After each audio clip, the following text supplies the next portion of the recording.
Nos ubicamos en América Latina, conozca cómo quedó el ranking latinoamericano de inflación en 2017. Pues Venezuela, allí lo tienen en pantalla, encabeza la lista.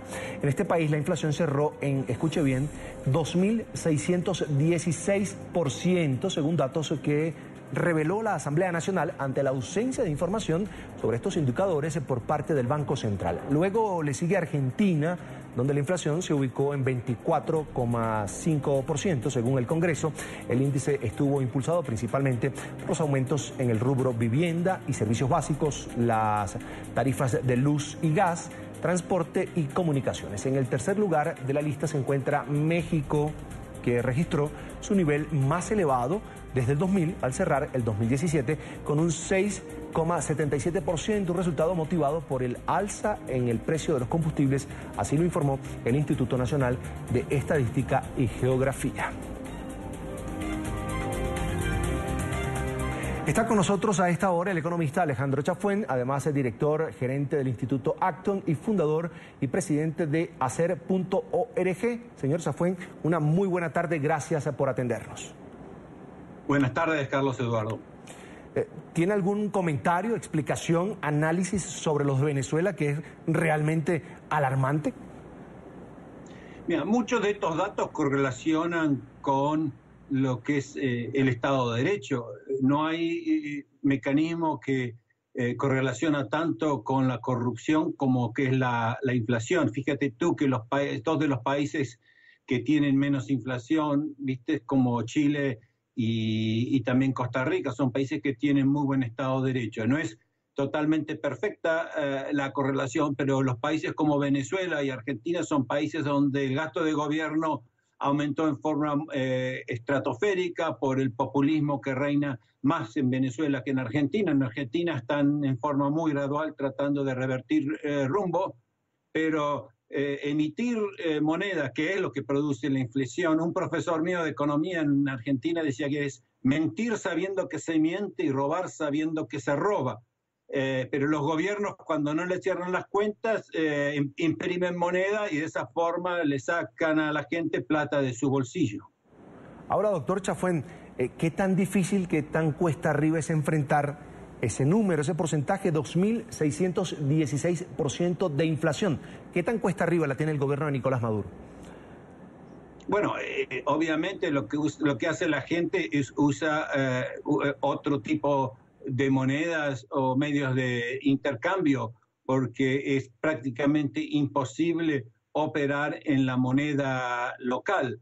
Pero de vuelta, estos son mecanismos que ayudan y incentivan la corrupción y ayudan a esconder los enormes robos que se hacen en las empresas estatales y allí donde el Estado fija precios, porque imagínate, ¿no? de un mes al otro hay más de casi 200% de incremento de precios. Los países cuando llegan a ese nivel, nosotros los economistas lo llamamos hiperinflación. Una de las pocas salidas que tienen a veces es adoptar una moneda extranjera. Fíjense que hay países como de izquierda y de derecha y de centro, ¿no? que utilizan el dólar. Panamá, El Salvador, Ecuador tienen tasas monetarias de inflación muy bajas. Pero en fin, es un problema que en Bolivia me llama la atención, que calificó muy bien, y hay que reconocer que pese que son gobiernos también así si se quiere, del lado de la izquierda, hay algunos que son más honestos que otros en el manejo monetario. En el caso de Argentina, donde llega un presidente, Mauricio Macri, con una visión de país, con un objetivo totalmente distinto al de la expresidenta Cristina Fernández de Kirchner, pues la inflación se ubica sobre, tengo entendido, 24,5%. Es decir, un tema que todavía golpea al ciudadano. ¿Qué está pasando? Porque a la vez, de alguna manera, el ciudadano también comienza a respirar y a vivir en un clima de igualdad. En Argentina aparte, había un problema muy grande también, que era el desfasaje de los precios de los servicios así llamados públicos que presta el Estado. Tenían un precio muy artificial, subsidiado por el Estado, y tratando de gradualmente, pero muy gradualmente, corregir los problemas. En Argentina han estado subiendo, en lugar de bajar el gasto, están subiendo el costo de los servicios públicos. Y lamentablemente ahora en diciembre la tasa de inflación en Argentina es más del 3%, que fue una de las más altas, pero esperan que esta alza no va a reflejarse más allá del primer trimestre del año que viene.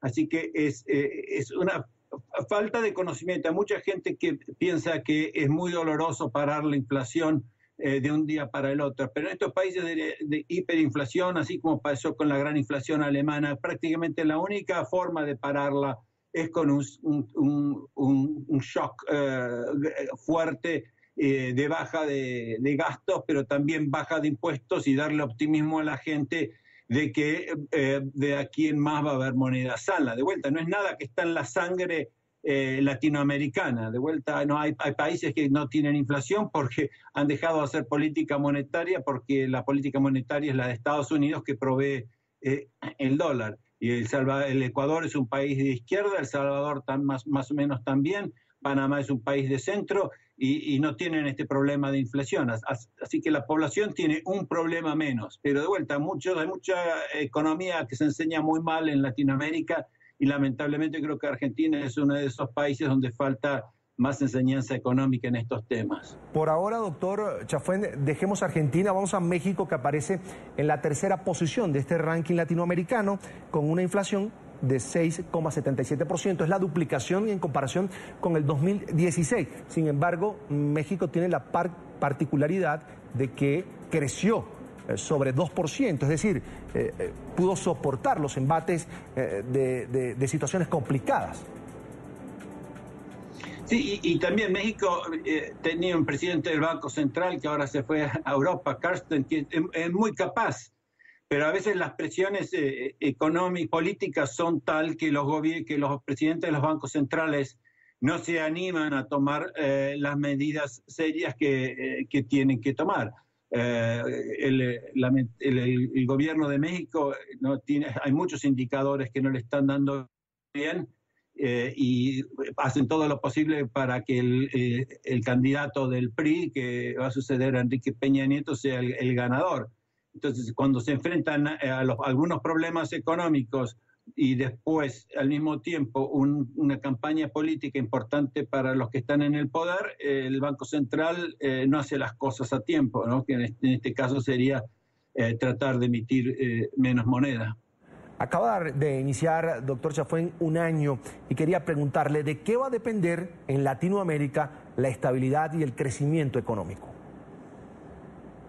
Es muy interesante. Para mí es muy importante que Estados Unidos no se cierre a Latinoamérica, y esperemos que, sobre todo para México, es muy importante que no se elimine el NAFTA. Para Estados Unidos el comercio con México es solamente 15% de todo el comercio, pero para México es casi el 80%. Y yo creo que el comercio es un motor de los más genuinos para el desarrollo económico. Pero lo más importante para Latinoamérica realmente es el Estado de Derecho, que se siga avanzando en que se termine la impunidad de los ricos, tanto de los ricos aliados al Estado como de las empresas estatales con privilegios. Hay muy pocos países de Latinoamérica que sacan por encima del aplazo en temas de Estado de Derecho. Y el Estado de Derecho es la llave maestra del desarrollo económico en el largo plazo. Si ustedes fijan cuáles son los países prósperos, son los países del norte de Estados Unidos, Canadá, gran parte de Europa, Australia, Nueva Zelanda. ¿Qué tienen estos países en común? Que se respetan las reglas, y las reglas respetan la propiedad privada. Así que hay que seguir avanzando en ese tema, pero de vuelta, Latinoamérica necesita mejor política monetaria en 80% de sus países, y eso significa también mejor política fiscal, más baja del gasto público, baja de las regulaciones, y liberar el poder productivo del sector privado. Respeto a la propiedad privada, seguridad jurídica, lo que realmente en este momento no hay en Venezuela.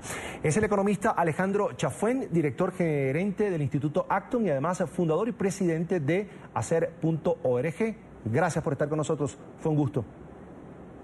Buenas tardes, Carlos Zuccar.